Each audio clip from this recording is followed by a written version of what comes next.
It's 1 a.m. How long? Super lamig ngayon. Yung tipong ayaw mo sana lumabas. But bigla akong nag-crave ng something spicy. Yung feeling na tinatawag ka ng cravings kahit super lamig sa labas. So, here I am. Layered up like I'm about to survive winter. So, samahan niyo ako sa store.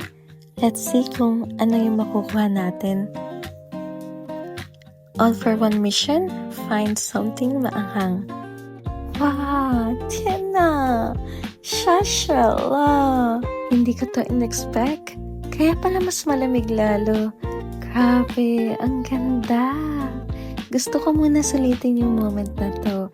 Kahit sandali lang, just me, the snow, at ang gabi na to. Nakaka-amaze talaga. Kahit hindi ito yung first snow experience ko, but ito yung first snow sa Hangzhou this year. Kaya nakakatuwa talaga. Minsan lang nag-snow dito at hindi din siya ganun ka-heavy compared sa ibang city, lalo na sa north. Kaya sobrang special ng moment na to. Yung snow talaga nagtatala ng magic sa buong gabi. Grabe, ang lamig, but ang saya. Kahit mag-isa lang ako sa labas, na-enjoy ko talaga. Ay wait, nakalimutan ko. Bibilang pa pala ako. Sa sobrang na-enjoy ko, nakalimutan ko na tuloy. Bumungad na nga agad sa akin tong bultak. So ito na lang kaya.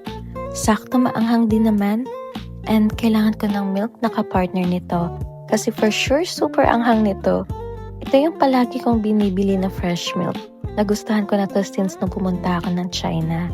And ang dami pang mga snacks but hindi ako masyado mahilig, so okay na to. Ang dami pang snow sa labas.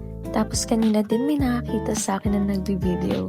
So pati sila napa-video na din kahit mag 2 a.m. na. Habang nasa elevator, nakita ko pa itong cute na aso. Sumunod pa siya sa akin paglabas. Kanino kaya to? Sinamahan ko muna siya at nung may nakita na nga akong lumapit sa kanya, saka ko siya iniwan. Now, time to eat something spicy. Nahamoy ko na agad yung spice. Buti may cheese ako, pampabawas ng anghang.